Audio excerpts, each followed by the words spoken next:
Hey, call me Louis. This is my spot. Louis spot. France ambassador finally leaves Niger, but with a dark twist. France's ambassador has left Niger.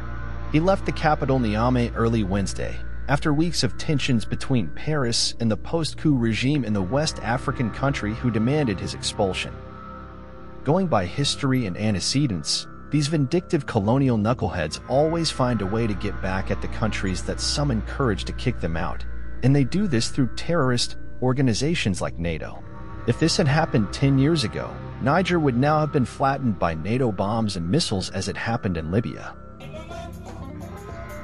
Meanwhile in Niger, the departure of the French ambassador was celebrated with a concert.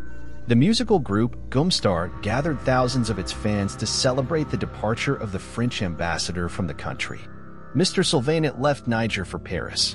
Prior to this, he was stripped of diplomatic immunity and required to leave the country within 48 hours. As said, when kicked out, France, like the Portuguese, have never left their so-called colonies with a clean palm, dating back from the Africa colonial history.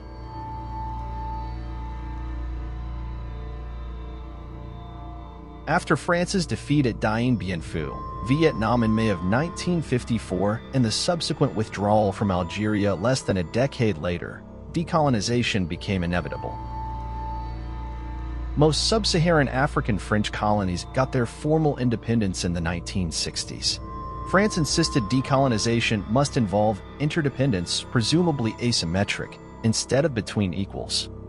For colonies to get independence, France required membership of Communauté Française d'Afrique, created in 1958, formerly Colonies Françaises d'Afrique, which is still CFA, replacing the word colonies with Communauté, a pre-Second World War colonial monetary arrangement.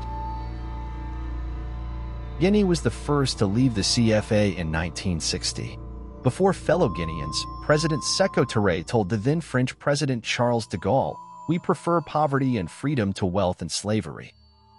France withdrew more than 4,000 civil servants, judges, teachers, doctors, and technicians, telling them to sabotage everything left behind. Talk of a divorce without alimony. France also launched a series of armed operations using local mercenaries, with the aim of developing a climate of insecurity and, if possible, overthrow Sékou Touré. In 1962, French Prime Minister Georges Pompidou warned African colonies considering leaving the Franc zone. Let us allow the experience of Sékou Touré to unfold. Many Africans are beginning to feel that Guinean politics are suicidal and contrary to the interests of the whole of Africa. Togo independence leader, President Sylvanus Olympio, was assassinated in front of the U.S. Embassy on January 13, 1963.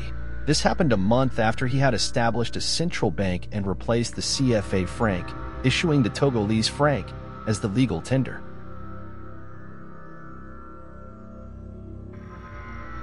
Mali left the CFA in 1962, replacing the CFA with the Malian franc.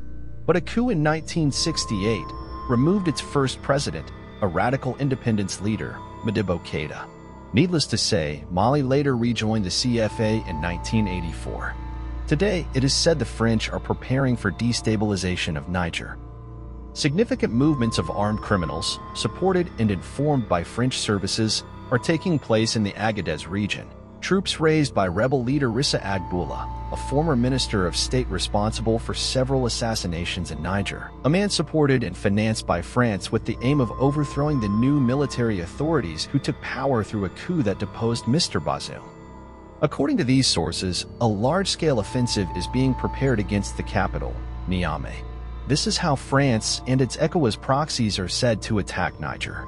Something dark could be brewing in Niger, but the sovereign people, with their patriotic soldiers, will break and crush the enemy's plans.